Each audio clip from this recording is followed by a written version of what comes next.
The views and opinions expressed in the Golden Boot podcast are those of the speaker and do not necessarily reflect the views or positions of the Golden Boot podcast as a whole. Y'all ready to get rolling? Quiet on the set.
Hey, welcome back.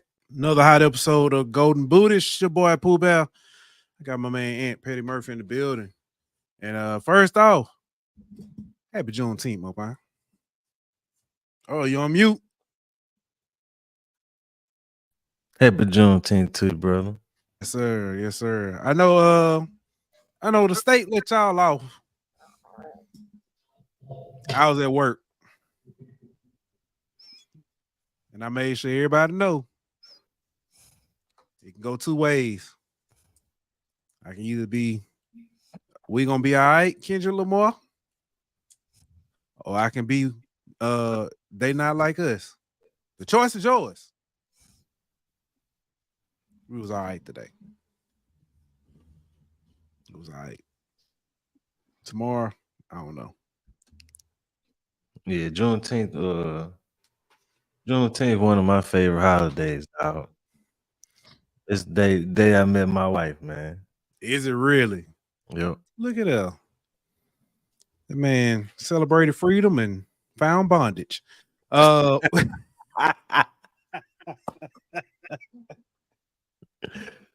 man. Well, nah, man. That's what's up, man. That's a story for you. But nah, man. I know it's not, you know what I'm saying, it for some it's kind of newer, you know, I guess you say awakening, a newer, you know what I'm saying, holiday that didn't know anything about it. Actually it's funny. I went to Chick-fil-A today. Got some I ain't gonna say what I want to say. I went and got some chicken from Chick-fil-A. Went and got me a sandwich. And the young lady there, you know, she gave me food. I said, happy Juneteenth. She said, is that a real thing? I said, yeah. She's like, what is it? And I had, you know, kind of briefly gave. She said, oh wow, I never knew that. So yeah, man. Yeah. And then had to realize, man, not everybody learn that stuff in school. Yeah. Yeah. I know I was an adult. So, but here we are. Want to talk some sports tonight. We got our man Carter Power Bryant gonna be joining us. Before we go to our usual bet online, man, let's talk NBA Finals real quick because that's exactly how that finals went. Real quick, you said when Denver went down, this is Boston's finals to lose. Yep. This finals was, I'm gonna be honest, after game one, I ain't watch it. Matter of fact, after third quarter of game one, I didn't watch it. I saw how it was going. This was literally the this was the same matchup we saw in the Western Conference Finals. Ironically, it was just flipped. It was how Denver and Minnesota was, and then it's just like Dallas. I mean, not Denver, Dallas and Minnesota, and then we go over and it's Boston and Dallas, and it's the same thing. Styles make fights, man. Yeah. I think somebody said 89% of the money was on Dallas. That's just people recency bias, I think, bro.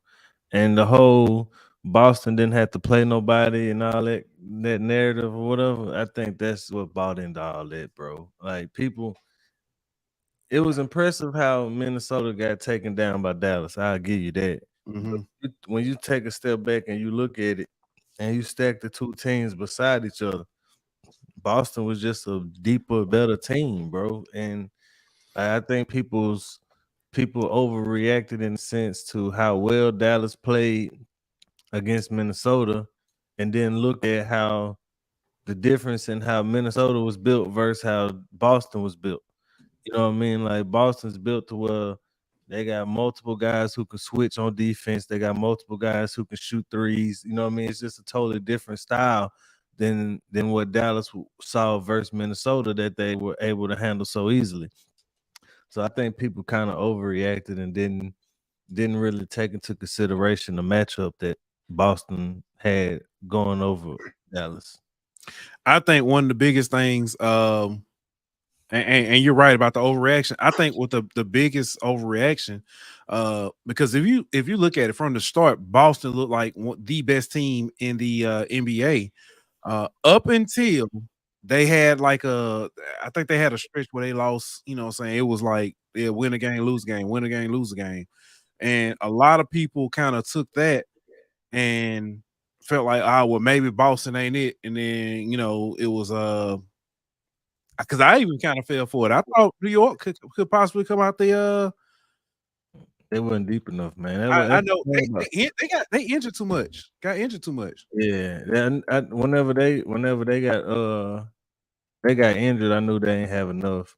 Yeah, to handle Boston, bro. But like that's the thing, like Boston. That's true too. Boston was so good though. I think like they kind of like coasted a little bit, if that makes sense. You know what I mean? Like some of the games were closer than they should have been. And I think part of the reason why is because they was like they kind of was overconfident, if that makes sense. Yeah. What's up? This is my family there. That's the photographer, JW. Jay, what's your photo company? I forgot what was the name. I think it's like it's JW Photos or something. But he says Boston made Luka play defense. That too. There's a clip that was going around. I think it was like after game 2. Every time that Luka was guarding somebody, Jay's picks. Appreciate his picks. If you're in Mobile area, shoot, I ain't gonna say just Mobile. He be everywhere taking pitch. But every time Luka was guarding, so he was the main defender. People were blowing by him, and it was like I thought it was just the injury, but apparently that's a norm. But that's the thing though. Like Boston doesn't have anybody on their team who isn't an offensive threat. You know what I'm saying? Like whenever you when you go back and look at who Dallas played in these playoffs, you know what I mean? Against the Clippers, he was holding the big man. You know what I mean? Against OKC, he was holding Lou Dort.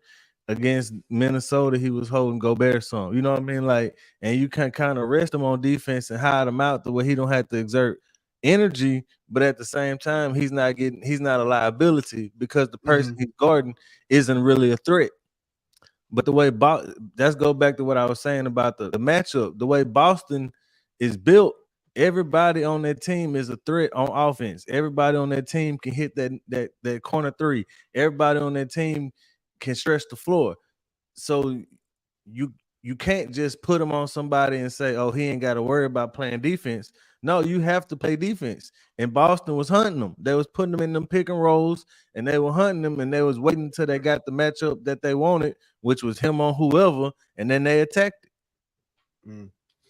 Yeah, well, Boston got it done. I thought we would be talking about the hockey champion, NHL champion as well, the Stanley Cup winner. But Florida blew it. They blew it. Now it's going to game 6. It went from 3-0 to 3-2, and it's and they going back to Edmonton. Interesting. I said it, I forget what show. I think it's like 2 shows ago. Canada hadn't won a NHL Stanley Cup in 30 years. That's so crazy.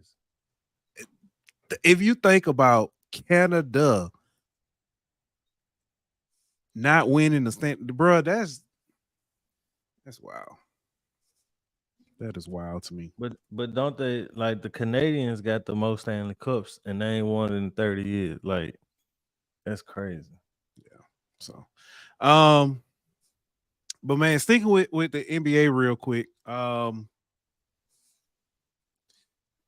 know it's way too early, but well, actually, it ain't too early. We coming up close on for agency time anyway. NBA moves that teams should make. Realistic moves. The Knicks need to get Brunson somebody a sidekick.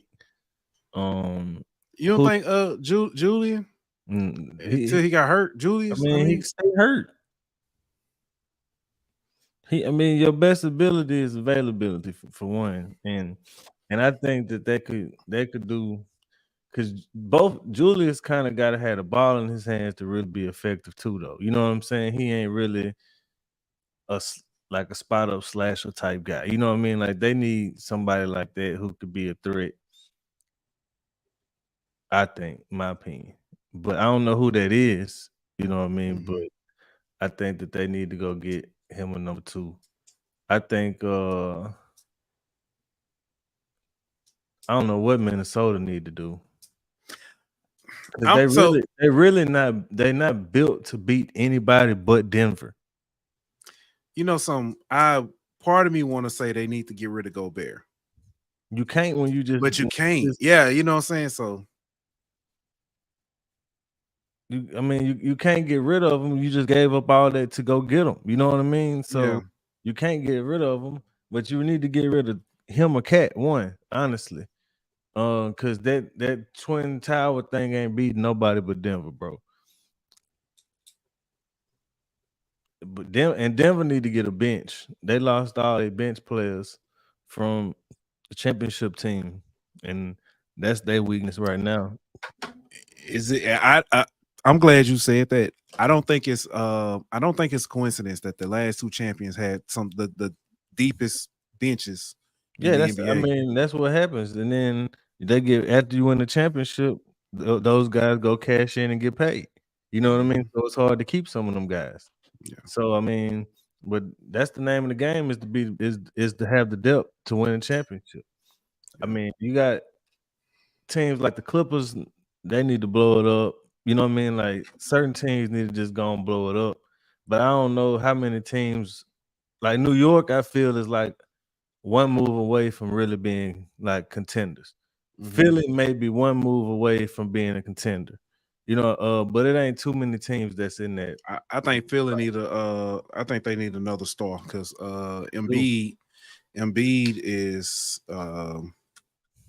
he again, best availability, and he's a liability every year in that department. They need a Paul George. They need somebody that can play on the wing, can play both ends of the court, and that can go get them 25 a night, pretty much. What's good, Zay?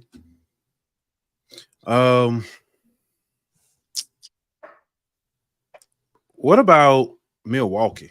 Because Milwaukee seemed like they had what they needed. They did. They overreacted, and they gave up Drew Holiday for Dame Lillard. And now Drew Holiday just the Boston winning championship. Yeah. So they need more depth, and they probably gonna have to give up Middleton in order to get what they really need. You know what's crazy? I think when I say Milwaukee had what they need, I think they had what they need at the beginning of the season. They would have been good, but I don't think they would have been championship level good. I think they would have been good, but I don't think the way they constructed, I don't think they have the perimeter defense in order to win the championship. We know. And say he want to know what that coach did to get fired with the best record in the East at the time. Not be a fit for Giannis. For Giannis. Yeah. But at the same time, I feel like they still overreacted. But now they got Darvin Ham back over there, don't they? No, Darvin Ham went to Phoenix. He went to Phoenix. The question is, what does the Warriors do? Clay gone. I think it's a wrap. I ain't gonna say that. I think it's a wrap. I don't think it's a wrap. I think they want him back. I think they just don't want to pay him what he wants to get paid.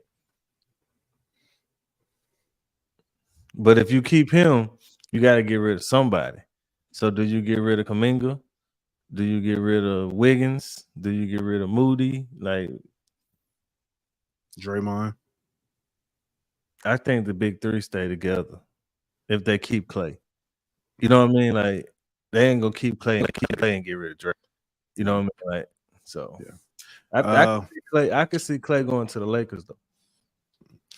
I don't even want him at this point. But anyway, I mean, y'all gotta be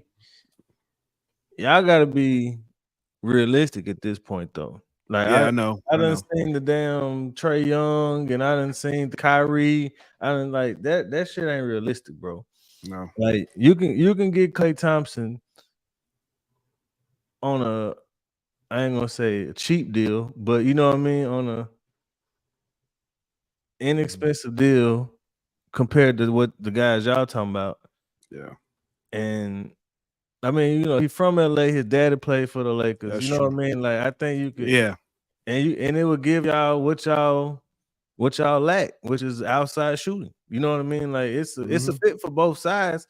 That ain't the only move that need to be made now. Oh yeah, you know what I'm saying. But if y'all could get him for a cheap little 3-year, whatever, 45 mil or something, you know what I mean? Like which is unlikely, but you know what I mean. Like, but if you get him something like that, then I don't think that'd be a bad fit. But I think he gonna end up in like Orlando or somewhere that got a lot of money.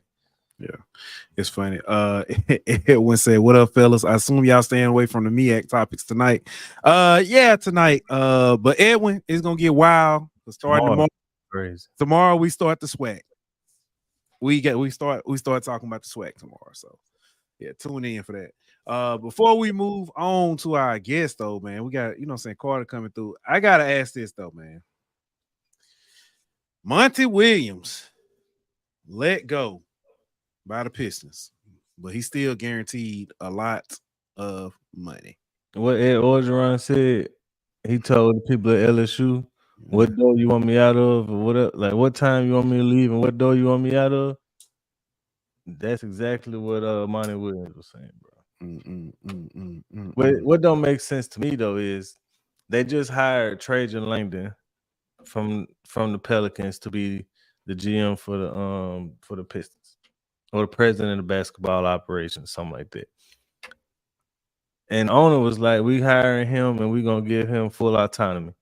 Then the owner turned around and say, well, I'm firing Monty Williams on my own, but the rest of it you can have on. Like, it seemed like they just don't have a vision. They don't have a plan in Detroit, bro. And like their team's so young, they don't really have much of it. And they got some nice pieces. They do, but it's like, it's like they got nice pieces, but does it match? You know what I'm saying? I feel okay. Like they got nice pieces of furniture, but it's from like 5 different living room sets. You know what I mean? Like they got IKEA. Yeah. You know what I mean? Like they got a lazy boy over here that's blue. They got a red sofa. You know what I mean? Then they got a black couch. You know, and it just don't really match up, bro. Like that's a good analogy. I like that. All right, man. We gotta bring our guy up, man. It's been a minute. Been looking forward to this. I had to update the graphic. Not only. Not only is it Powwow LSU, Powwow SEC, but he's now believing Saints. Let's go. Welcome back, man. Our man, Carter the Power Bryant. What's good, Carter? How you been? Happy Juneteenth, fellas, and happy.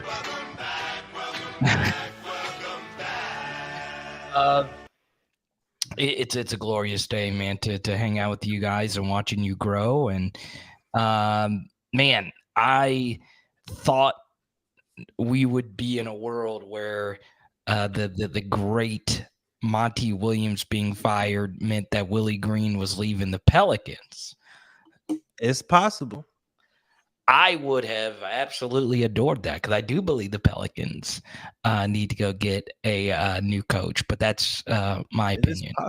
It is possible. I mean, when you look at the connection between Willie Green and Trajan Langdon, and the fact that Trajan Langdon has already hired two people who were in the Pelicans organization to the Pistons organization, and Fred Vincent, and then like the money guy for the contracts and stuff out the front office. So he's already poached two guys. I ain't gonna say it ain't gonna happen. But there's also a piece of me that's like, pretty much everyone that leaves the Pelicans, their next stop, they like flourish. Right. Yeah. Like, I mean, we see what happened to Drew Holiday, and it's not even just like the players, it's the coaches. Like, it's like Chris Finch. Like Chris Finch, exactly. Yeah. I thought nonstop about Chris Finch. But yeah, it's tough being a diehard Pelican fan. But it's always good to hang out with you guys because you guys talk a little bit of everything. Okay, speaking of Pelicans, and since we just talked about teams that need to make moves in the offseason, do you trade BI if you're the Pelicans? Yes, I think you do.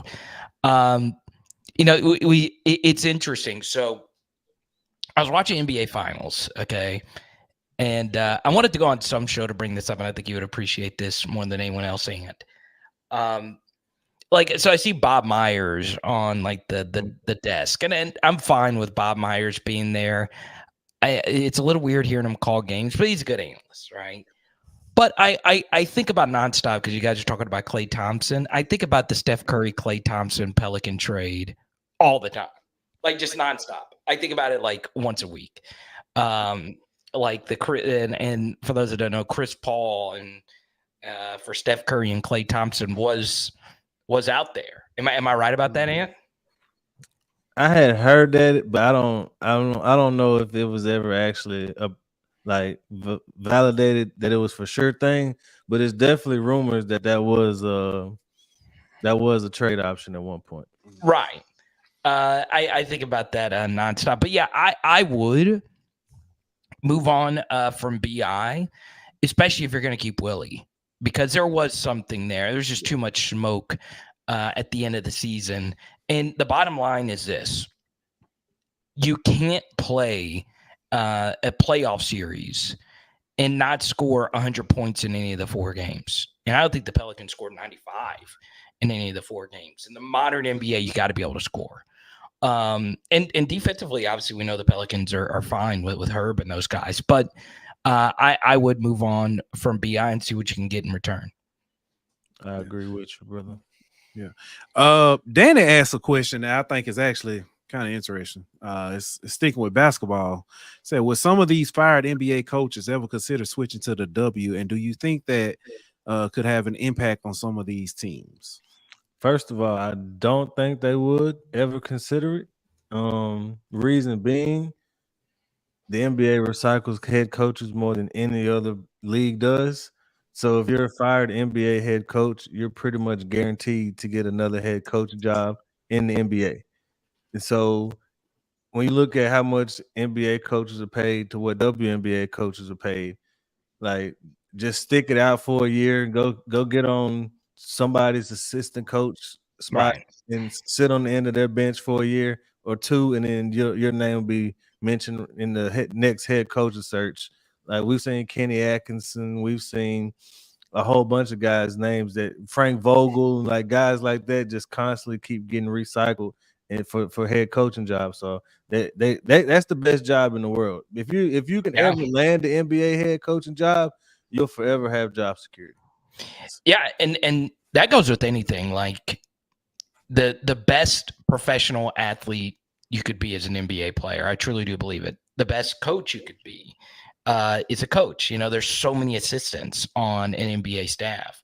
And right when Darvin Ham got fired, immediately became the top assistant on the Milwaukee Bucks. So you go from one unfreaking believably talented contender team to the best player in the Eastern Conference. So, that I don't think anyone would. And in fact, Danny, I would make an argument for the opposite. If I was an NBA franchise, I would look into bringing some NBA coaches on as assistants, just to get a fresh perspective. I think the NBA coaching network needs an infusion of new blood, whatever that looks like. Is it just getting D1 college coaches? Is it getting WNBA coaches? Is it getting some coaches from overseas? I think that's the direction I would go if I was going with an innovative approach. I agree with both of y'all's takes. I actually think it's for a different reason. I think the WNBA is probably one of the hardest leagues to coach in, just because of I'm not gonna say the physical. I'm trying to think how the physicality of it and stuff, and it's more. I think it's more strategic. I just don't. I'm not saying NBA coaches couldn't do it, but I just think it's a lot more work. And I just don't know. I just don't. I can see that. I can see that. The only person that I can think of who's left the NBA as a head coach and became a head coach in the WNBA is Derek Fisher. I didn't even remember that. So he was not a good NBA head coach. No, he wasn't. Wasn't really a good WNBA head coach. The fish.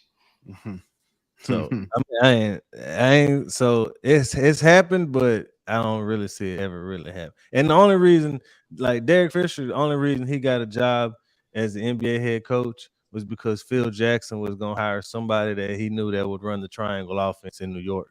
Yeah. So he hired Derek Fisher. It wasn't because he was some hot shot assistant or anything like that.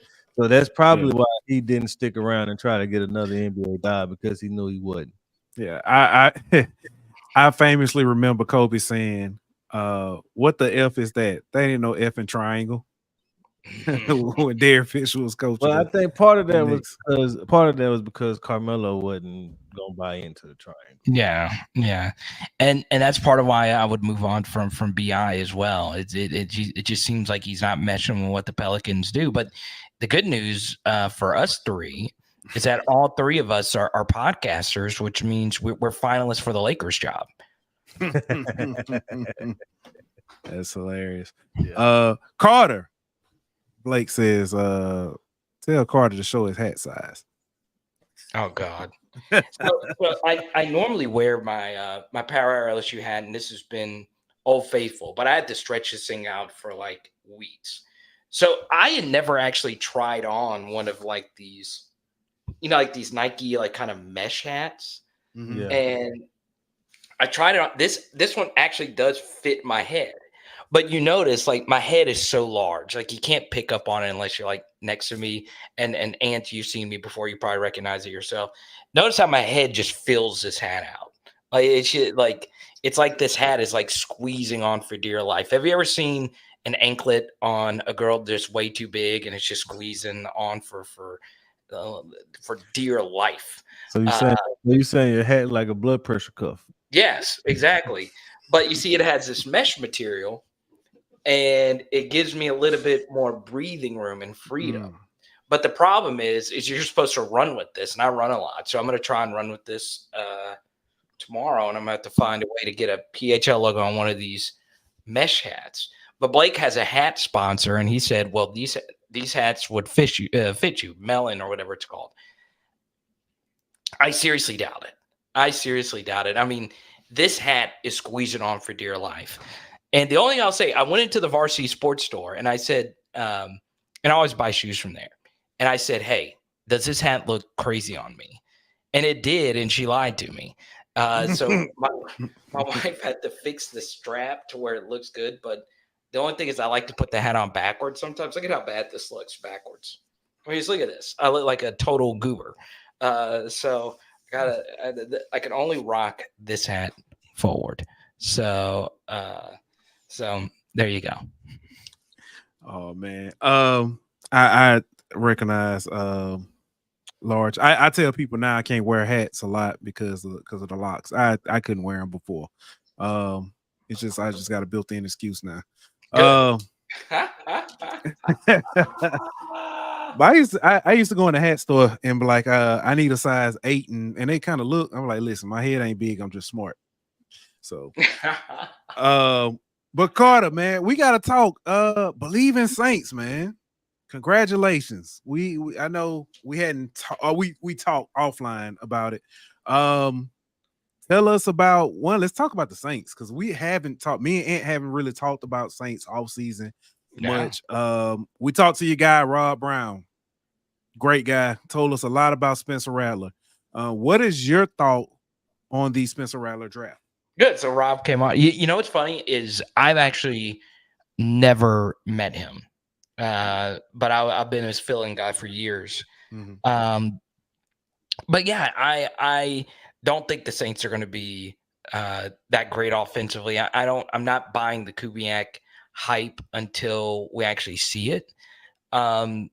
Ironically, like I've told people I believe in Saints. I am not the best Saints expert, but I will give you an outside perspective and just reality on the situation. I'm fading them. I think everyone else in the NFC South got better this offseason. I think all 4 of the teams actually took major steps forward with their teams. And that concerns me from the Saints vantage point because they are a little bit older than your average team. So I'm excited to see what happens. This offensive line experiment, trying with Fuaga at left tackle and then pinning at right tackle. Man, we'll see how that shapes itself out. And we'll also see how, basically this defense shapes itself out. But honestly, and I might be totally wrong. I went on the Panthers Believe In show, and they were kind of shocked that a Saints guy was saying this. I am buying Panther stock going into next year. I like what the Falcons did this offseason, and then the Buccaneers are the Bucs. They're going to be solid. They still got Levante David. They still got Mike Evans. They got some Hall of Famers there. So it should be a very interesting division. I was with you up until you said buying stock in the Carolina Panthers. I have major question marks about Canales, and his experience and as far as him making the jump to a head coach, especially with such a young team. So that's kind of where I'll pump the brakes on that. I do think they made some moves roster wise that I think were very, very smart. And I think that they have a vision for where they're going. I just don't know if they're quite where they think they are yet. But as bad as it pains me to say this, I think the Falcons are the best team in the division. Easily. Ugh. Oh, easily. Easily. I'm not going to say easily because Tampa Bay is still proven. But the thing about Atlanta is if Zach Robinson can be who they think he is as the OC, they'll win that division. So Only reason, you're buying Kirk. Well, it's not as much Kirk I'm buying as the system that I'm buying. And if you look at what O'Connell has done, if you look at what McVay has done, Kirk Cousins in that type of system will do well, in my opinion, because he won't be asked to do a whole bunch. They're going to use Bijan a lot more than they did last year, which was criminal that they didn't use him like they should have last year. And then if you look at the weapons that he's got around him, all he really has to do is kind of be a point guard and let the weapons do all the work for him. So I think that'll at this stage of his career, I think that'll be good for Kirk Cousins to kind of have that run game he can lean on with a good offensive line, and kind of he's got the playmakers around him to where he can just kind of facilitate. If they can get Kyle Pitts off the milk carton, that's a start right there. I mean, they got weapons though, bro. I know, but still, it's I'm just saying. So, but I say only reason I say easily cherry on the top, honestly, with all the weapons that they got. Yeah. Only reason why I say easily, and I granted I get Tampa Bay, and I believe that Tampa Bay will be up there as well. I just think Atlanta is poised because I hated where they picked them, but if Kirk Cousins doesn't work out, Michael Penix is a great. They got the best backup in they got the best backup in the division, but I mean, how much does that really factor into? You know what I mean? Like I look at it more that they got a pretty good defense, and they bring in a defensive-minded head coach who should help that side of the ball. Then you bring in a young hotshot offensive coordinator, arguably the best quarterback in the division with Kirk Cousins if he's healthy coming off the Achilles. And then you give him a good running game with Bijan and Algier at the running back position. But then they got Rondale Moore, they got Drake London. They got Rondale. They got another receiver too. Darnell Mooney. They got Mooney. So I mean, they got weapons out wide to go with that good running game for Kirk Cousins. And so I think that, and the fact that their schedule is going to be a little bit easier than the Bucks. You know what I mean? Considering the Bucks won the division, they're going to have that first place schedule or whatever. I think it lines up for Atlanta to be better than the Bucks, but I don't think it's by much. Carter, you got anything else on that? No, I mean, I just think Bryce Young's going to be better. I do. I'm just not completely sold that this guy just sucks like he did last year with the worst situation in sports, one of the worst coaching situations in sports, with one of the worst ownerships in sports, one of the worst offensive line in sports, one of the worst sports in sports.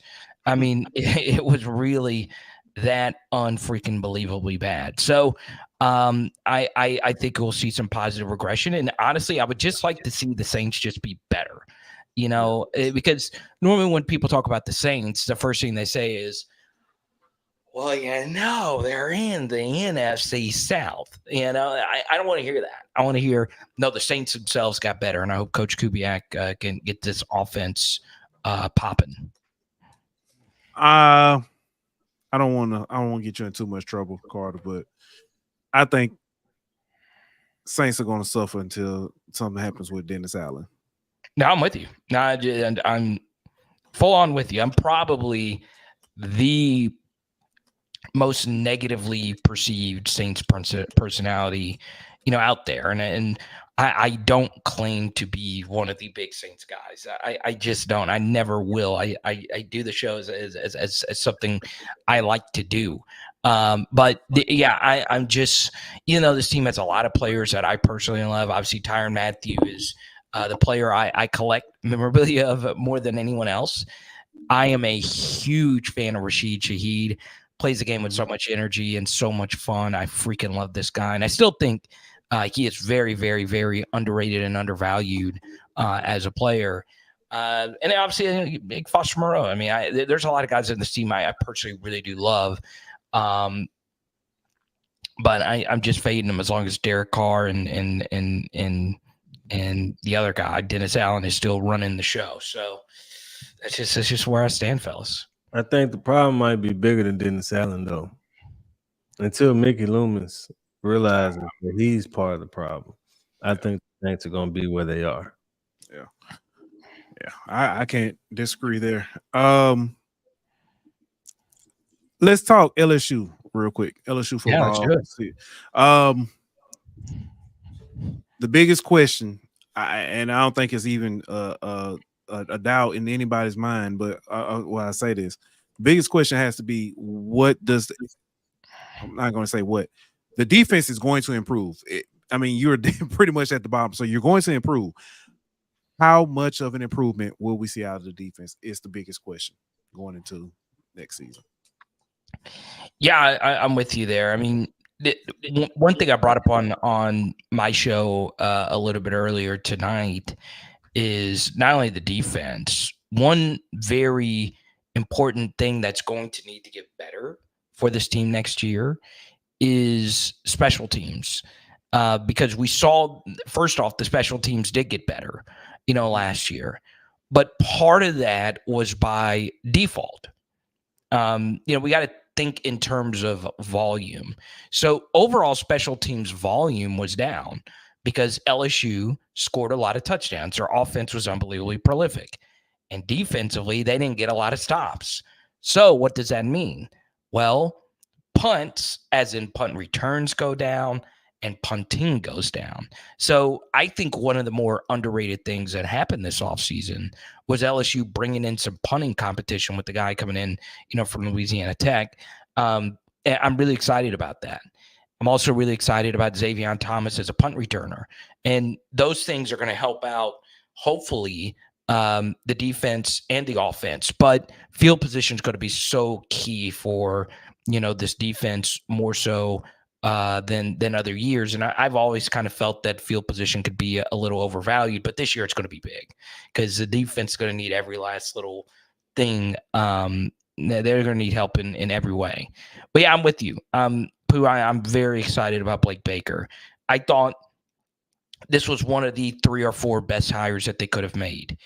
And I'm not just saying this as an LSU fan. One of the hardest things that's happened to me as an LSU creator was when Matt House was hired, I released a deep dive that was not glowing of Matt House. I remember that.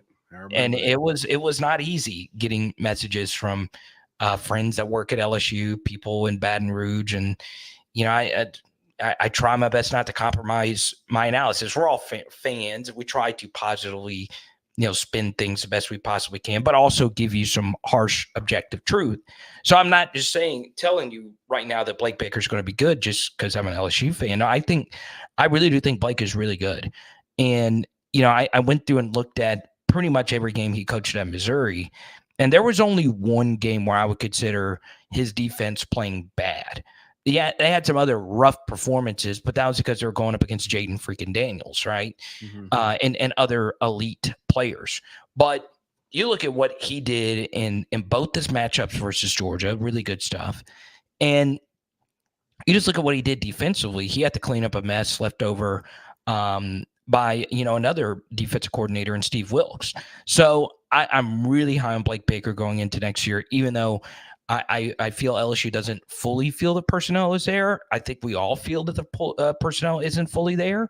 So we'll see how it all turns out when the rubber meets the road.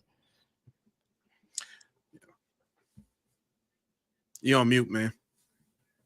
Behind the defense, it's obviously quarterback that's going to be the big linchpin for this team this year and determine how well they do or how well they don't do. What are you looking for from Nuss? You don't have to tell me numbers or anything like that. But game one, how does Nuss have to play for you to be like, okay, we're in good hands? Yeah, so I went through earlier also on my show today. I had Gary Nussmeier as the number 3 quarterback in the SEC going into next year. The only 2 guys I have ahead of him is Dart and Beck, and I think Beck is. I think those two are. I think those 2 are way ahead of him. No, I don't think yours is with those guys. Yours would probably be like 4 or 5, and I would say he's descending for me. But interesting. Once again, I'm spicy, man. I'll tell you this: I'm super high on Connor Wigman at Texas A&M. I really do like him. I'm fading Jalen Milroe as we see Alabama transition to a new offense. I like Nico a lot. I've always liked Nico a whole hell of a lot, and I think Jackson Arnold's very interesting. Right, yeah. So you like Jackson a lot, and I think Brady Cook has got the easiest schedule. I went through and on Twitter today, you can go to @Carter The Power. I went through and did a full schedule analysis, and this is just the helmet matrix, right? And I agree with the ESPN FPI that Missouri has by far the easiest schedule in the SEC as we head into next year. So I think that helps out Brady Cook when he's got Luther freaking Burden to throw the football team. But to your question about Gary Nussmeier, I think he's very good. I really, really do think he's very good. He gets the football out quickly. He helps his offensive line out with this decisiveness. We've seen his maturity grow because in high school he was a very improvisational quarterback, and in order to be an improvisational quarterback, you need a certain level of elite athleticism to be that. And Garrett, that's not really his game, right? He's got a very good arm. He's got great improvisational skills, but not at an unfreaking believable level. And we saw him mature these past couple of years into being just a really good pocket quarterback, a guy that's running the plays the way they're supposed to be run. And he just has proven time in and time out since the Georgia game to put elite throws out there for his guys to go get. So I'm really excited about that. There will obviously be a step down from, one of the greatest college football quarterbacks of all time in Jayden Daniels. But I think Garrett's going to be very good. Obviously, the turnovers have got to get better. Red zone efficiency has got to get better. LSU really needs Chris Hilton to continue doing what he's been doing. And they need some of these other transfers to step up. And if they do, he will be very, very good next year. Outside of LSU, looking at the SEC as a whole, we got the additions of Texas, Oklahoma. Who's somebody else that nobody's talking about right now in the SEC? Yeah, Missouri is a very sexy team because of their schedule formatting. Texas A&M I find to be very interesting as well because if I believe Connor Wigman is better than consensus, then he'll rise the tide of everyone else around him. And I think they do get a huge play calling upgrade going from Colin Klein to where they are now. And I think they also got a few schedule breaks to go along with LSU and Missouri. So that's another team that I'm a little bit more bullish on than most. And one team that I feel could be a little disruptive this next year for elite teams. I don't think this team is really that good, but I think they could play the role of spoiler for a few of these teams is Arkansas. This is a team that is fighting tooth and nail for everyone to keep their jobs, right? Arkansas gets a bye week before they play LSU, and they treat that game like it's their Super Bowl. LSU will be playing an emotional game versus Ole Miss a week before. Arkansas gets a bye week before they play Texas later in the year. And Texas, for those that don't know, Arkansas fans treat Texas the same way they treat LSU. Arkansas grew up with Texas being their main rival in the old Southwest Conference. And Texas, in Steve Sarkisian's, I believe, second year, they went to Arkansas. Yeah. And Texas got their asses kicked. They got beat the hell down. So I don't think Arkansas is really that good, but I think they could sneak up on a few teams, some elite teams this year, because they are overall athletic at the skill position players. So I think Arkansas could get to that 5-ish, 6 mark, go back bowling and pull off a major upset this year. I think jumping on that same type of team, I think Kentucky could be that team this year. So they bring back like 17 starters from last year's team. And then their schedule isn't easy, but it's the way it lines up that makes like some of their harder games line up perfectly. So they get Georgia the week before Georgia has to play Alabama. They get Texas sandwiched in between Texas playing Arkansas and Texas A&M. So some of their tougher games are even more advantageous for them based off where they line up for the other team. And then they got South Carolina, they got Ole Miss, Florida, Tennessee, but it ain't too terribly bad other than that Georgia game. But like I said, they got Georgia right before Georgia plays Bama. So Georgia's gonna be looking towards that matchup in Tuscaloosa. Yeah, and Kentucky's got pass rush, and they're the best pass rushing DT is with their team. I think his name's Walker or something like that. This is why I'm fading Kentucky. I don't think Mark Stoops is that great of a coach, and this is actually the first time Kentucky has played a real SEC schedule. For so long, I spent a month doing a video on this, and it was actually released a year ago to the day. Kentucky has always had a softer SEC schedule than everyone else.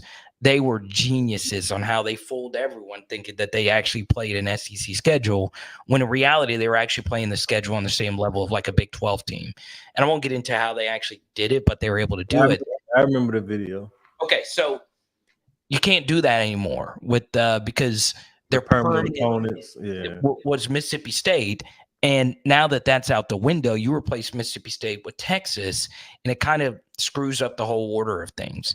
The one thing Kentucky does a really smart job of is they always schedule a week out of conference. They know who they are because they get to play Louisville at the end of every year, and that's their out of conference Power 5 game.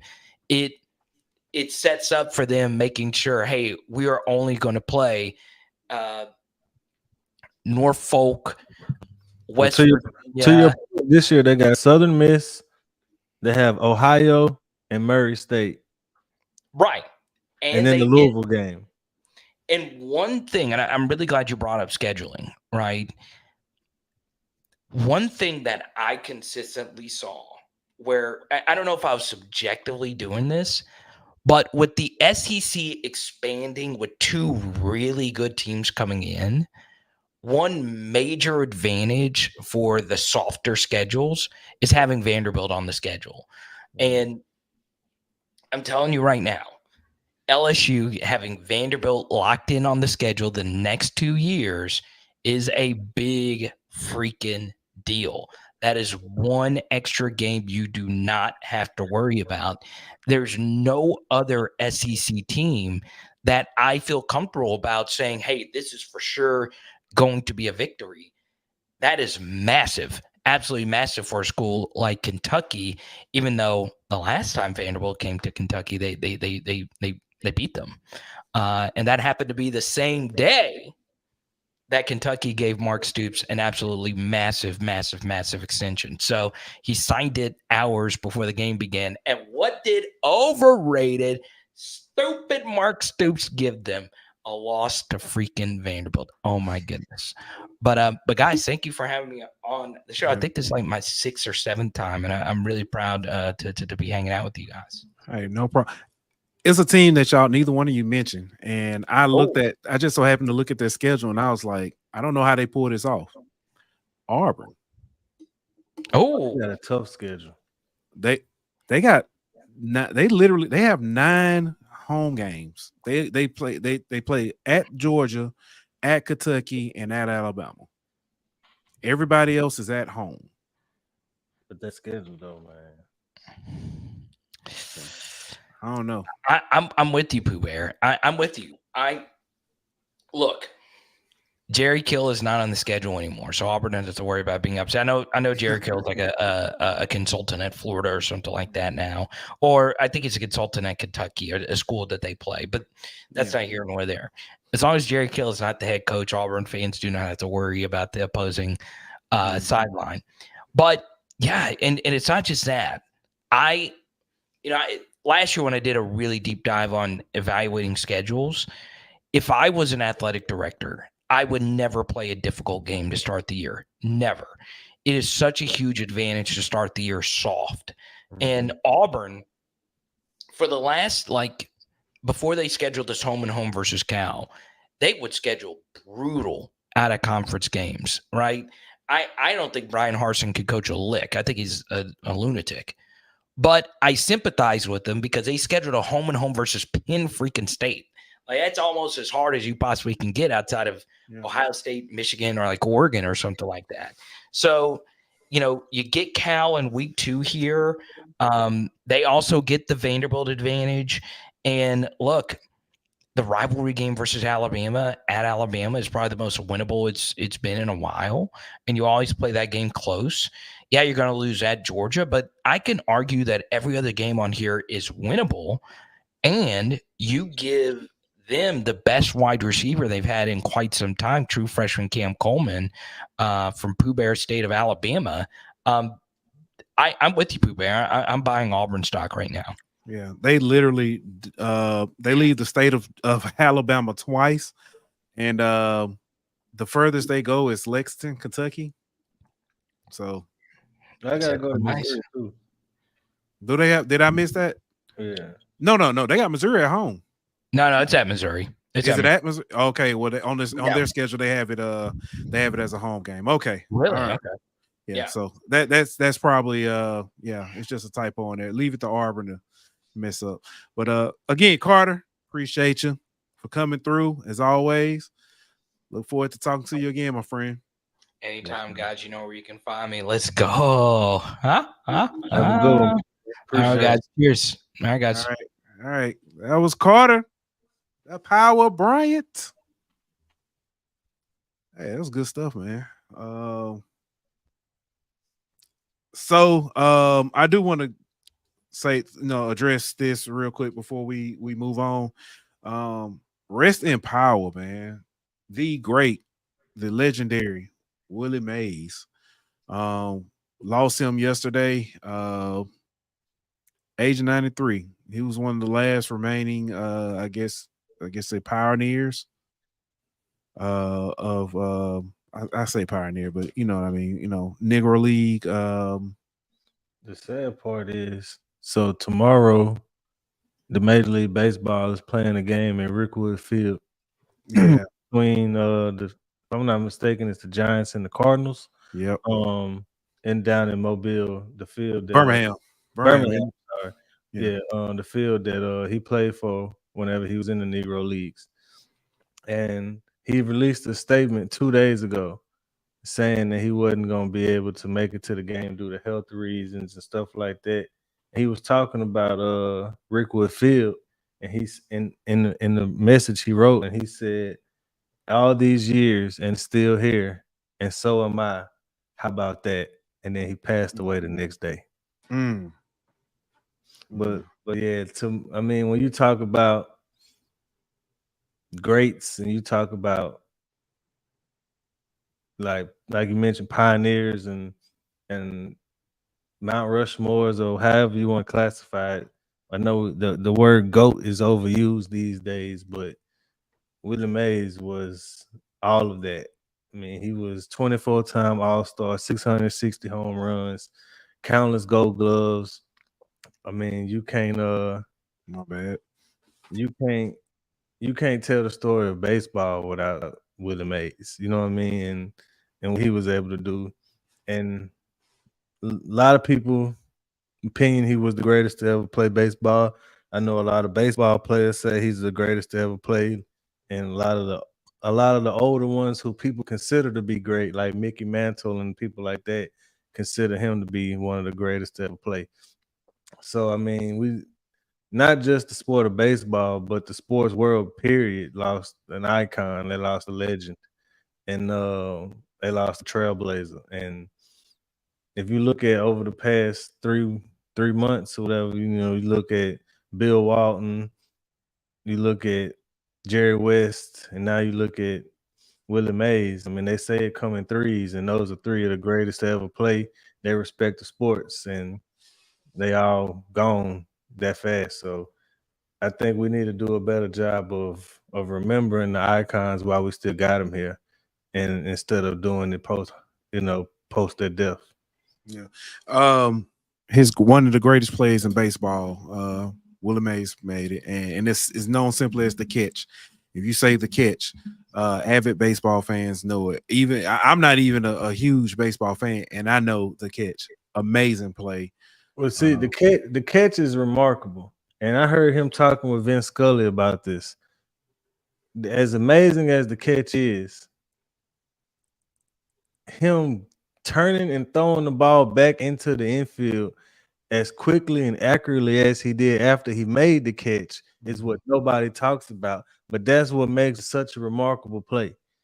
It's like he ran all that way and made that spectacular make that spectacular catch, and then instinctively just turned and fired it right back into the infield so they could try to get a double play. Like, it just plays like that, man, live forever, bro, just because of how spectacular it really was. So now I gotta ask you. Okay, let's go with it. Since he's passed away, mm-hmm. Who is the greatest living baseball player? Oh,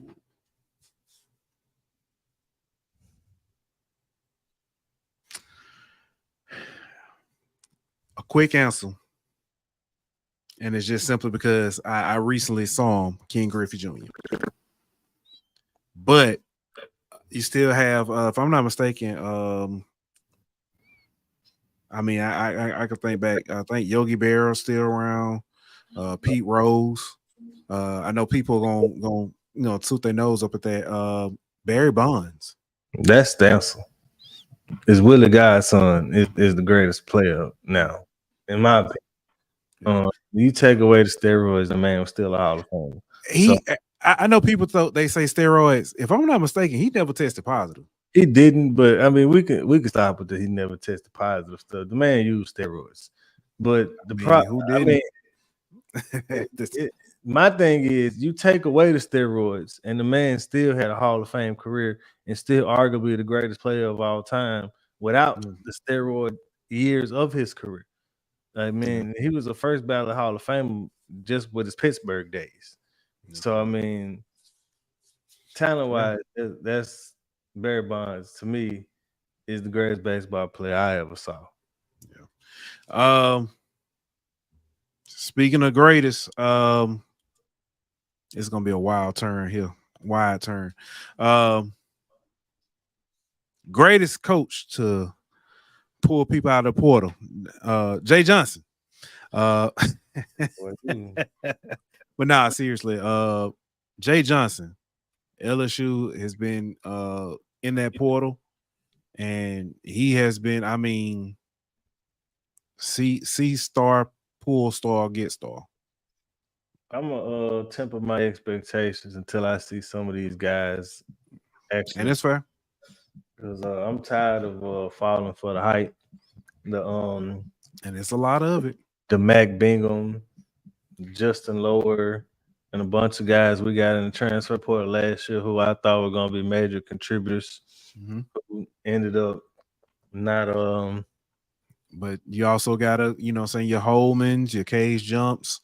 Oh, I mean, yeah, we did. But at the same time, I don't even know how many of these guys are going to make it to campus. That's true too. So I'm gonna wait and see what we got. Before I my reservations. The kid Stanfield from Auburn, that was one of my I think that was a big pick. But again, that depends on what happens in the draft. So yeah, that's what I mean. I'm tempering my expectations because it's been too many times that I thought that we had 15 guys that was gonna come in and really contribute, and you had 5 of them paying out. I'm just throwing numbers out there. You know what I mean? But yeah, I just wait to see how many actually are going to contribute before I, say that Jay Johnson is doing something tremendous. I mean, on paper it looked good, but that ain't panned out. Yeah, I feel you, and that's fair. That's very fair. I can't even argue on that one. But the baseball tournament is still ongoing. The College World Series, and it's a SEC, all SEC affair. All ACC teams were eliminated, and it looks like it's going to be Tennessee versus Texas A&M. Texas A&M is up 5-0 in the top of the 7th. All we need is a Texas A&M win, and they advance. So they'll be facing Tennessee, who eliminated Florida State earlier today. So yeah, it's gonna be Tennessee's to lose. Yeah, I agree. Completely agree.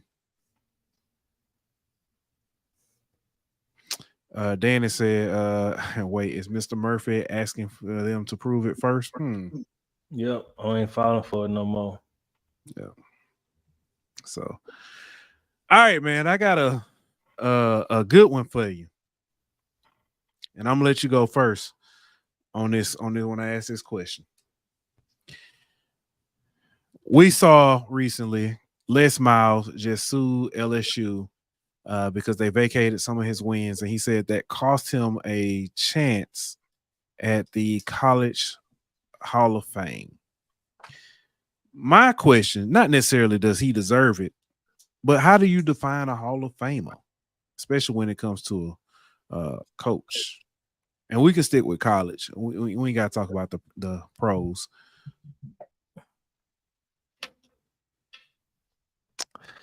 I think as a coach, you have to define it as somebody that, one, has a large impact on the game, whether that be wins a whole bunch of games or wins a whole bunch of championships, or if that means,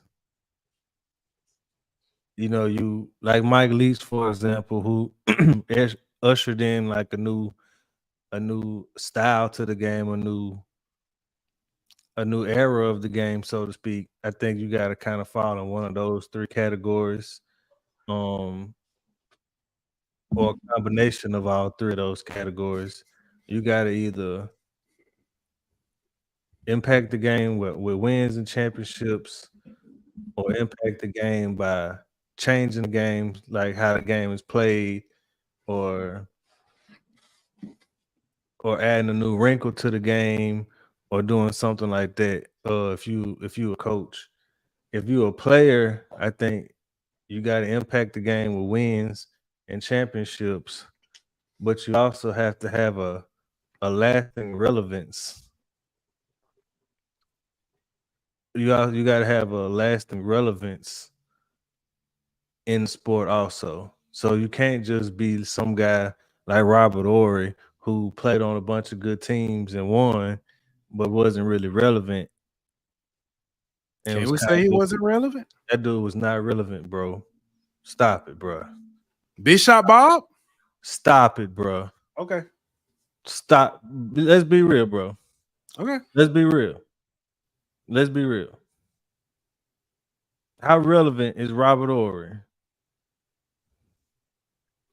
I'm just saying, I know he hit clutch threes for two different teams. That don't mean nothing. How relevant was he? But we can go. Keep going. I ain't mean to interrupt your flow. You was cooking. Go ahead. That dude was not relevant, bro. That's why he's not a Hall of Famer. Like you have to impact the game and be relevant, bro. You can't just be on the team. I think I don't want to say Sally. I think it's different for basketball because basketball can look at your whole career. Yeah, but he's still not a Hall of Famer. I know. I'm just saying. I just want to put that because it does impact and look at your whole career. But go ahead. Even in your whole career, though, you have to impact the game as far as wins or championships, and you have to be relevant. Like you can't just be a third stringer or a second stringer on a championship team and make it to the Hall of Fame because you're not relevant. You know what I mean? Like you have to be relevant and you have to have impact on the game. All right.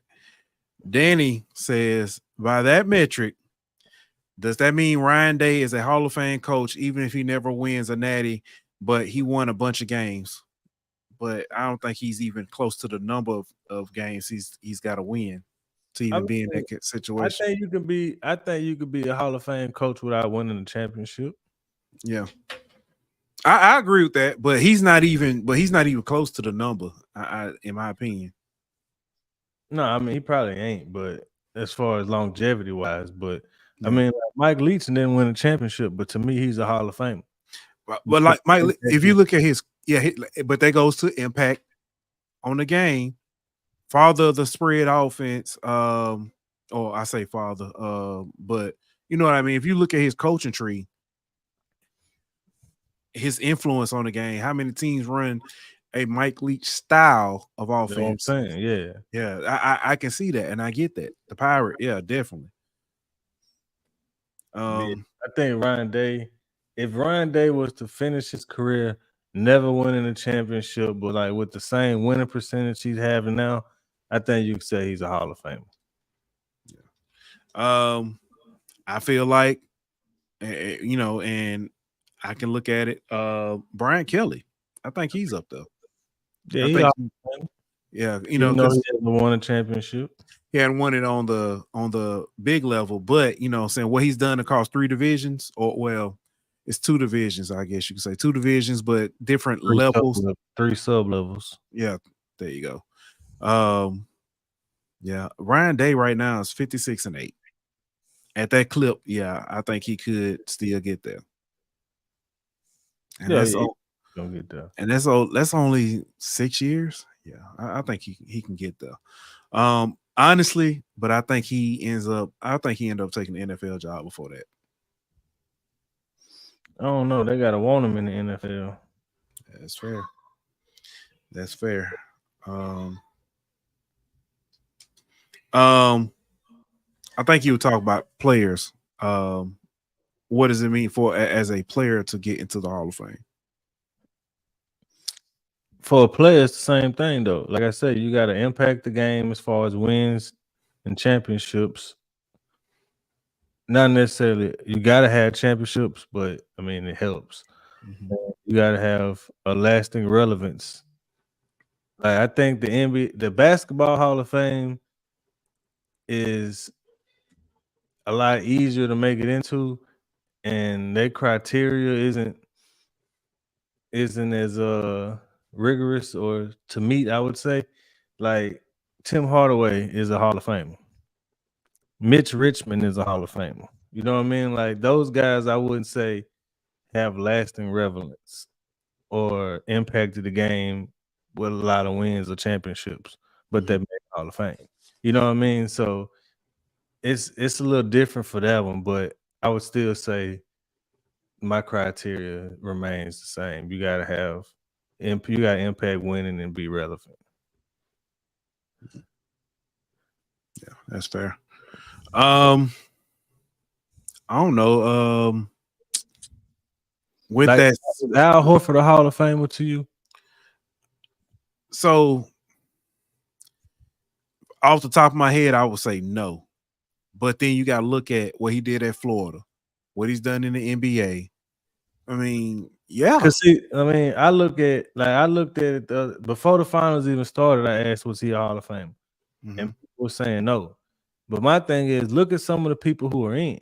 You know what I mean? Like Tim Hardaway is in, and I keep bringing up these people. It ain't to disrespect them or nothing like that, but it's just to say if they in, then he should be in. That Tim Hardaway had like 5 All-Stars, the same amount as Al Horford. Like they both had like 2 All-NBA appearances. You know what I mean? Like, but the difference is Al Horford got 2 national championships, and now he's got an NBA Finals. So I mean, if you take the totality of the resume, if Tim Hardaway's in, he should be in. Yeah. If Webber's in, Al Horford should be in. Yeah. Drew Holiday should be in. Yeah. I'm sorry. I just because I had to look and see. I'm looking at Nick Saban's just at Alabama alone, 235 games. He was 206-29. 17 years. That man tortured a lot of people, man. A lot of people. Appreciate that, Chuck, for the correction. He said the offense Mike Leach ran goes back to legendary Mississippi Valley State football coach Archie Gunslinger Cooley. So, yeah. I think we beat on that a little bit. Long enough. Big pause. No diddy. Pat McAfee. I don't know if you saw this story. He hadn't signed a new contract for the 2024 season for College Gameday, College Football Gameday. He said he may not return. So he's kind of thinking about it, say he's not for everybody, and that he doesn't think that his demeanor is right for the college, for the dignified of college game and people. So I listen. I don't think it's that. I think it's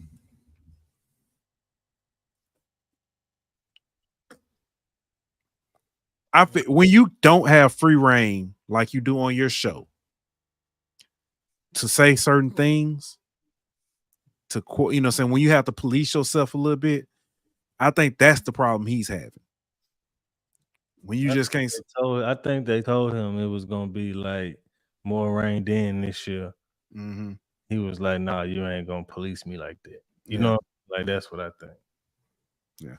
Danny said, if you had to choose between McAfee and Saban, Nick Saban, as ESPN, who would you choose? Yeah, not even close. I think Saban is the perfect. Well, I don't know. I was gonna say I think Saban would be the perfect replacement for Lee Corso, but I don't know if he can. If he, you know, Lee Corso is serious he can be, and is the wisdom he can bring. Still has that silliness to bring. You know, so with the mascot, you know, putting on the headgear stuff. Saban, I can't see Saban. Say, well, they're gonna retire the headgear shit when Yeah. they're not gonna keep that going at the course, so or they shouldn't at least. But I think Saban is the perfect amount of wisdom with the perfect amount of personality, because like we used to the Saban head coach Nick Saban. You know what I mean? Like yelling at the media and not really having any personality and all that kind of stuff. But when he's on the ESPN desk as an analyst, he's a totally different guy. And as long as he's that guy, I think he brings enough personality, enough charisma, and enough like self-deprecating to where he can make fun of himself and not take himself too seriously, to where he'll feel along good with the rest of those guys. Yeah. Yeah. I think we saw during the draft when Saban got up there and he was brutally honest. You know what I'm saying, about some kids, and I was like, you know, even kind of, you know, snitched on Alabama and they tampering. It's just, I think it's interesting. You know, do you think we could be rushing Saban back to the limelight? You know what I'm saying? He's retired. You know, he's wants to be around the game. Do you think we're rushing him to get back to, you know what I'm saying, TV and stuff? I think he wants to do it. I don't think he retired because he was wore out. Oh no, he retired. I think he retired because when I say rushing back, I mean like, yeah, I get what you. Yeah, I get it. But yeah, I think I know why he retired. It was to get away from. He didn't have control no more. That's why he retired. Thank you. Yeah, the whole NIL and stuff. That's my point is, I don't think that like he didn't retire because he was wore out, and like when Paul Maneri left LSU a few years ago, he needed to go somewhere and sit down for a little while, recharge his batteries. You know what I mean? And we didn't talk about that either, but yeah. But that's what he needed to do. Like Nick Saban ain't there right now. Like Nick Saban don't need to go take 2 years off. I think he wants to still put in the grind and the work and all that kind of stuff. Yeah. Speaking of putting in grind, Jayden Daniels reports out of camp. They say he has like, you know, the work ethic to come in and learn as a rookie, but he's also got that swagger like a NFL vet. Also guaranteed $37.5 million. And they gave him a 5th-year option. The 5th-year option is standard with our first-round picks. Oh, okay. But I don't know, man. I'm kind of nervous. I don't like that situation that he in Washington a little too much. I thought you liked it with, you know what I'm saying, him being there with McLaurin and, you know what I'm saying. No. The pieces on offense is fine. It's everything else in Washington, D.C. that I really don't trust too much. You know what I mean? Like they got plenty of, like with Brian Robinson in the running game and McLaurin and Curtis Samuel and those all those boys at receiver, whatever. They good there. But like it's the head coach situation, the new owner that I don't really know how he coming yet and all that kind of stuff. Like I ain't really. We'll see how it work out, but like Dan Quinn he's a decent head coach, but he ain't an offensive minded guy. You know what I mean? And so it's like when he had the good offensive coordinator in Atlanta with Shanahan, he was able to do things. Like, is Cliff Kingsbury gonna be that guy? Like, we putting all our trust in Cliff Kingsbury right now. And while I think Cliff Kingsbury runs a system that fits Jayden, I don't know how good of an offensive coordinator he is, if that makes sense. That's fair. Yeah. Last up before I guess you say release the hounds. Frank Martin, that boy got slept. Put him to sleep, knocked him out. We know that. Yeah. I thought Frank was gonna, last a little bit long, but he was running scared the entire fight.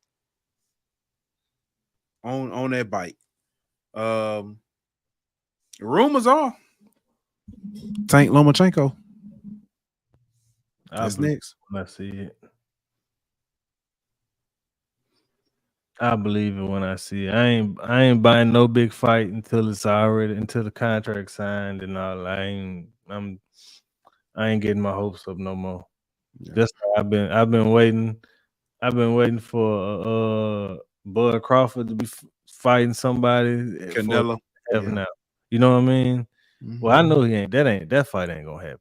You don't think he gonna fight Canelo? That fight not happening, bro. Like, why would it happen? I'm gonna be honest. I don't even know. Oh, you know what we ain't did?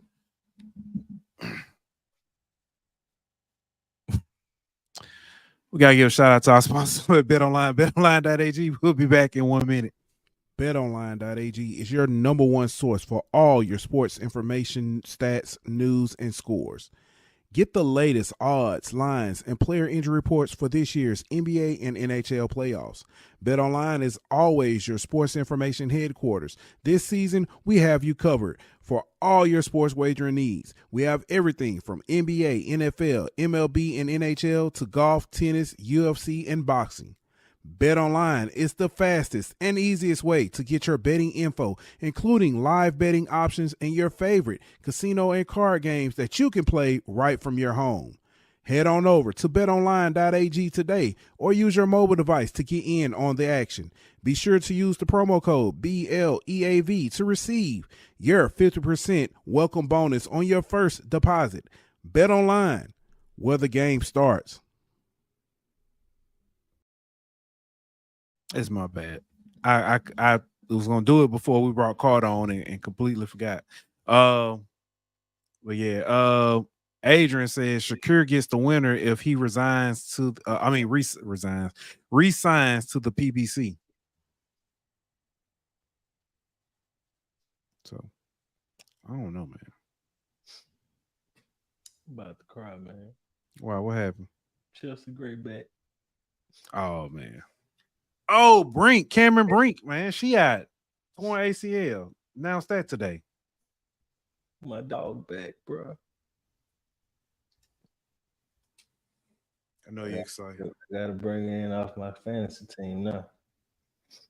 Are they gonna put it on a minutes restriction before you do that? It don't matter. I gotta bring her back because Enrique hurt, so I can just swap. Gotcha. Gotcha. All right. Caitlin Clark sold me out tonight, man. No comment.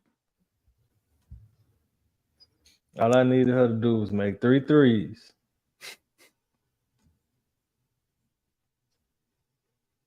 And then little made 2. I mean, it's Juneteenth. You right. I shouldn't even bet on her. Hey man, I will go ahead and throw this up here for a minute. Hold on. That's all my fault, bro. I'll leave the phone lines over for a minute before we get up out of here. 225-308-1234.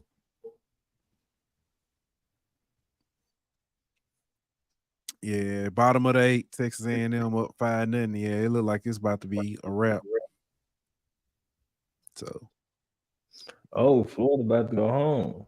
Mm-hmm. Yeah, that's it. Texas A&M win. That's it. It's a wrap. I did think it would be Florida versus Tennessee, though. Yeah. I don't know. Did you? you rather win, Texas A&M or Tennessee? Tennessee. I don't want Texas A&M to have a championship in nothing. They already got one in Gazing. No, they just got one in what, women golf, women something like that? Yeah, something like that. Yeah. Danny said, is she allowed the controversial stuff? Yeah, go ahead, girl. Don't nobody watch us, no way. We got bots as friends and stuff. That's what they say. But yeah, come on. We all for the controversy. But yeah.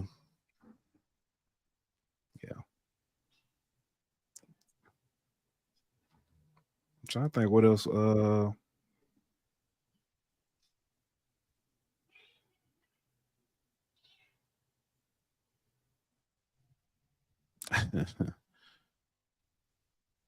They said going home, it's raining hard down there. The fish ain't gonna be worth shit. Hey, I saw it earlier. He said, "Hey, Doc Holliday, the vet, said that Jackson State older vet." Here we go. Thank you for calling in to the Golden Boot. It's your boy Pooh Bell. Who we got? It's Danny. What's up, Danny? What you got for us tonight? How y'all both doing tonight first? I'm glad to see Ant's feeling better now that his aces are playing well. He's not taking sick. Oh, we doing good. We doing good. Happy Juneteenth. Right back at you. So that's my question. Uh-huh. You ready? Got what you got? All right. So as the token melanin challenged member of the Golden Boot family, I saw a post today that was from a younger African-American woman that said that it is offensive for people of my race to post anything about this holiday or about MLK because it would be equivalent to the British celebrating July 4th. And so if people from our race are posting about it, it's almost like we're celebrating giving equality to someone that we were keeping it from. So I just wanted your thoughts. What do y'all think about that? Is it offensive? Are you offended? Or not necessarily you, but do you think it's offensive if white people post things about Juneteenth or MLK or any of those things? I've seen a lot more offensive things about Juneteenth, and if somebody's saying Happy Juneteenth, I don't necessarily find that offensive. Hell, people say Happy Cinco de Mayo. People celebrate. Black people celebrate. What's the Irish one? March 17th, St. Patrick's Day. It's all kinds of, I think it's bigger fights out there. There was a young lady who posted a white lady posted said Happy Juneteenth, and there was a picture of a white lady holding a sign said go back to Africa. That's offensive. But just saying just a white person saying Happy Juneteenth, I don't necessarily think that's offensive. I think that's, I don't know. If it's go ahead, Ant. Well, I don't know if Danny can hear me, but I don't know if she can. Dan, can you hear Ant?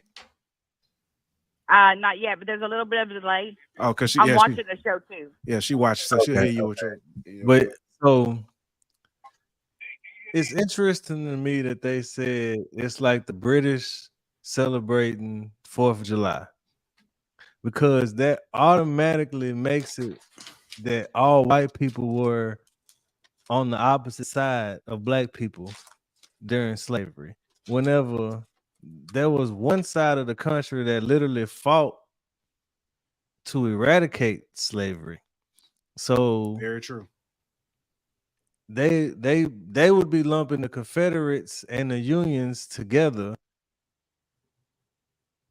and putting all white people as both sides of this, whenever that literally is not how it went historically. Not to mention, all of the people who were in the South who weren't necessarily for slavery. Like, I feel like we gotta stop holding people accountable for what the system allowed to take place. You see what I'm saying? Because it ain't like all white people was cool with slavery, so all white people therefore aren't on the opposite side of black people. You see what I'm saying? Like, I just feel like these generalized statements is they do more harm than they do good, bro. Yeah, I get it. And Adrian said technically they fought to bankrupt the South, but we get what you're saying. Yeah, that's true, but it's also Adrian, in that there were a lot of abolitionists. There was I gotta think, I can't think, Thaddeus something. It was a guy, he was in the I'm talking about, he was going hard. He fought for reparations. White guy, had a club foot. He was in Congress. I was just listening about him on the radio earlier today. When I find his name, I'll try to post it or something. But there were a lot of people who fought for, complete, like, absolvement, abolishment of slavery and stuff. But then there are some people who were against slavery who just did not. They were against slavery, but they weren't for freedom of slaves too. So I get it. But what you said was I think the biggest factor of, you can't say everybody was just because you white you can't celebrate it, because that's like saying everybody who white was for slavery, and that's not true. So completely agree though. So then I hope that answered your question. Yeah, that was great. Perfect. Great dialogue. I loved it. Thanks, guys. Hey, no problem. Chuck, I think that was you trying to give us a call. If it was, just give us a call back, or somebody was trying to give us a call at the same time. I ain't gonna call out the number what it was, but that'll be messed up. There we go. Thank you for calling the Golden Boot. You got your boy Pooh Bear and Ant. Who are we talking to? This is Chuck Hunt calling from Monroe, Louisiana. Chuck, we knew it was you. I knew that was you calling us earlier. What's going on, Chuck? What you got for us tonight? Man, nothing much. I'm here watching Texas A&M, Florida, and like I said, the games, the NBA Finals is already taking place. I haven't found myself last night. I was watching, thinking the Florida Panthers were going to finish off the Edmonton Oilers, but it looked like that momentum is shifting towards Edmonton. I watched that whole match last night, and Edmonton spoiled their moment down in Miami. Mm-hmm. But it shows you anything can occur. I don't know if the Panthers are reading too many press clippings, but giving into the hype. But that's for another discussion. But the match has been interesting. But like I'm here watching the game.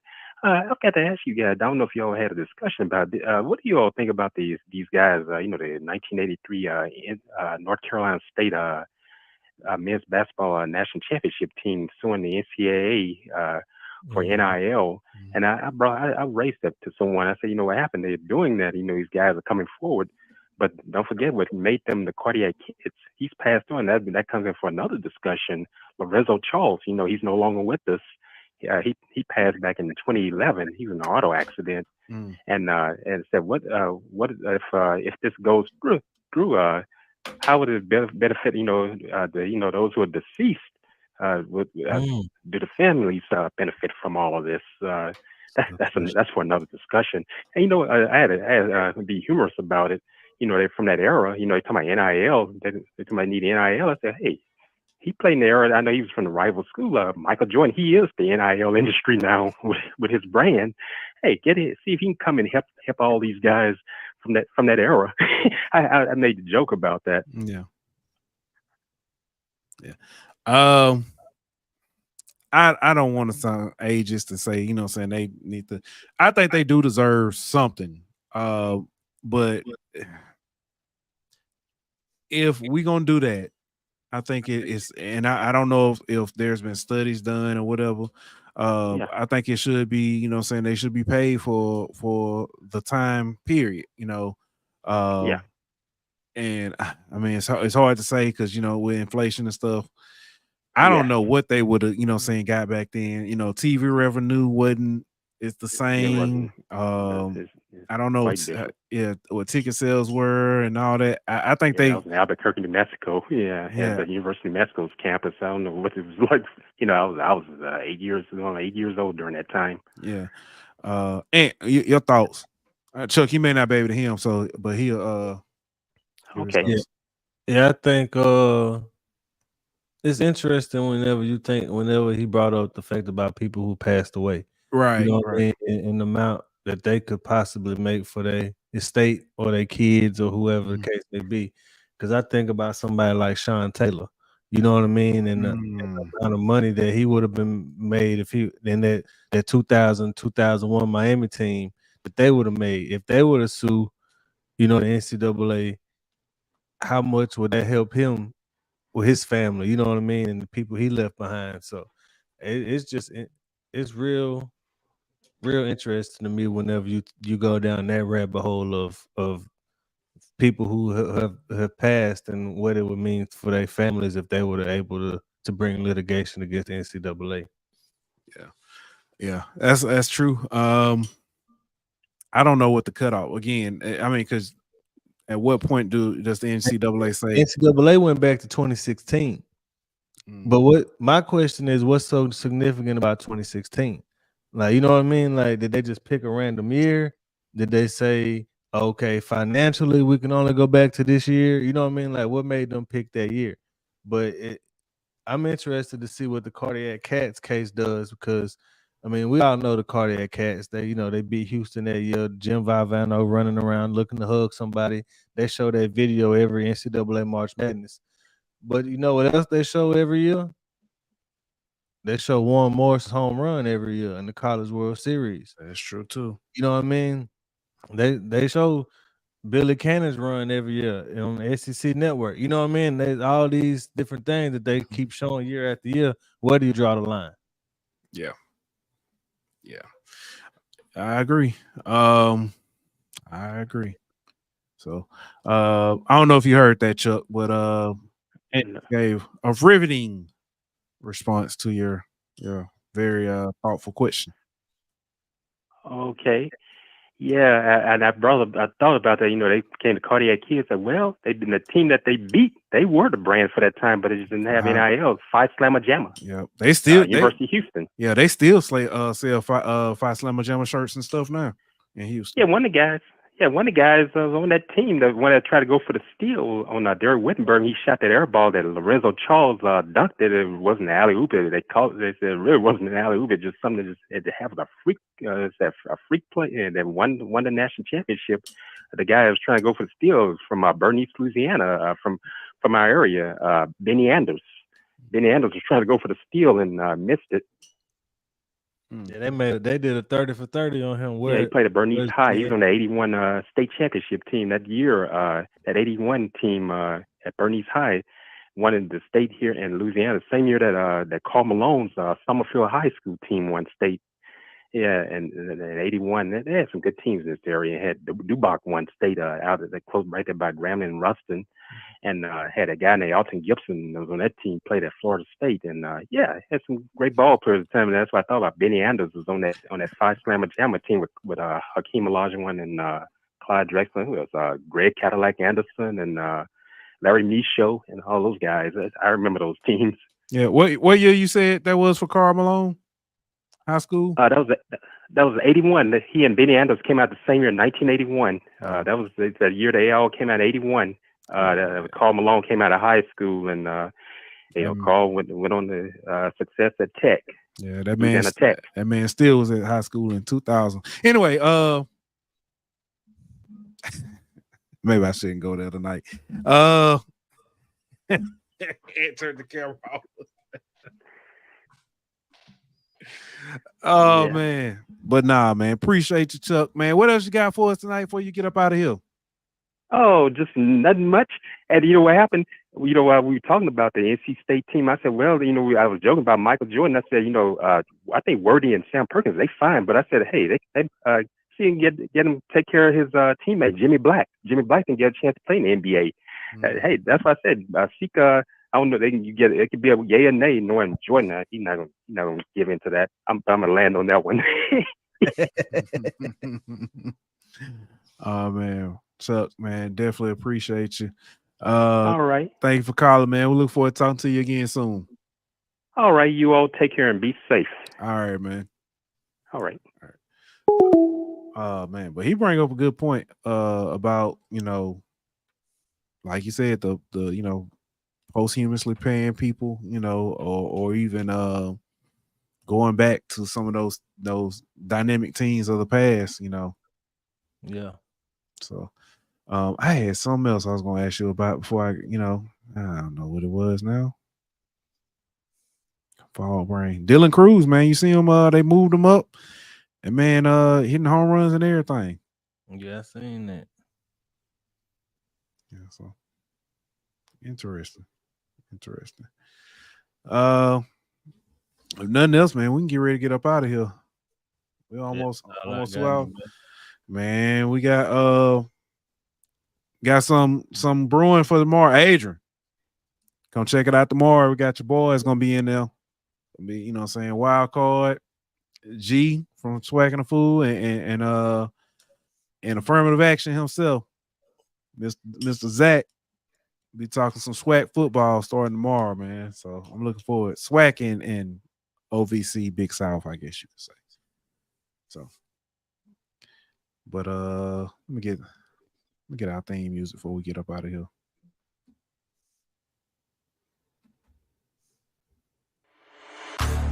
All right.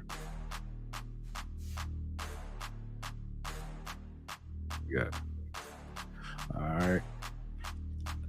I like that. We out. This show was presented by betonline.ag. Don't forget to like, follow, and subscribe on Twitter at Golden Boot. On Instagram at Golden Boot. On YouTube at The Golden Boot Pod. On Facebook at The Golden Boot Pod.